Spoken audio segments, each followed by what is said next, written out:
New pension scheme, नवीन pension योजना. Disclaimer: This training material is for use in training of officials. It should not be referred as guideline of government. In case of any variance in this training material, the government guideline, rules, laws shall prevail. Responsibility of DDO regarding NPS. Naveen pension योजना 1 जनवरी 2004 से भारत सरकार द्वारा प्रारंभ की गई थी. अधिकांश राज्य सरकारों ने इसे 1 जनवरी 2005 से प्रारंभ किया. नवीन योजना परिभाषित अंशदायी पेंशन योजना है. नई पेंशन योजना के 2 टियर हैं. टियर 1 जो कि सेवानिवृत्ति या पेंशन खाते से संबंधित है. टियर 2 बचत खाते से संबंधित है. टियर 1 गैर निकासी योग्य खाता है, यानी कि नॉन विड्रॉवल अकाउंट है.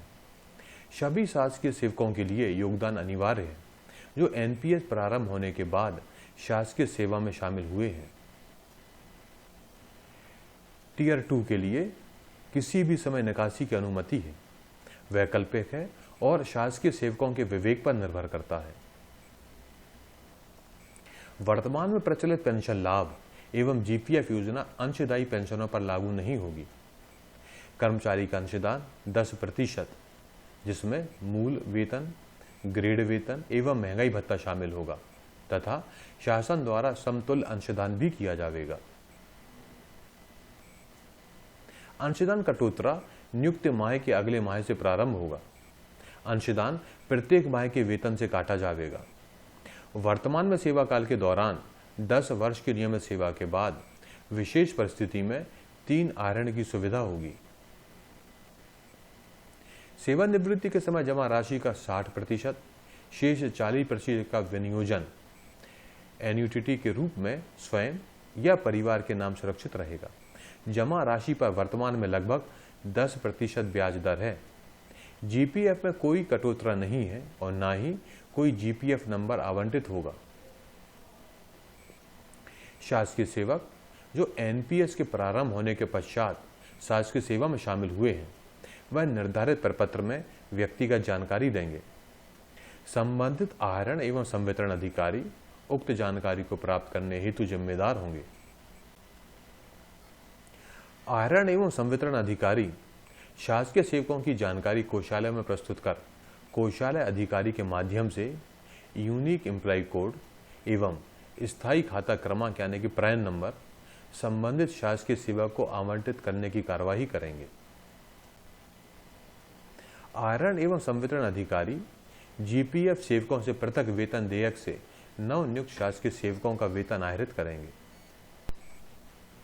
कोषालय अधिकारी द्वारा प्रति माह आईएफएमएस सॉफ्टवेयर अंतर्गत वेतन देयक से काटे गए कर्मचारी अंशदान एवं शासकीय अंशदान संचालनालय पेंशन भविष्य निधि एवं बीमा को निर्धारित प्रक्रिया अनुसार भेजेंगे.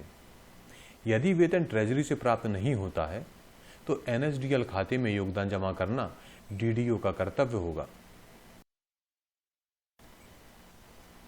इन्वेस्टमेंट्स.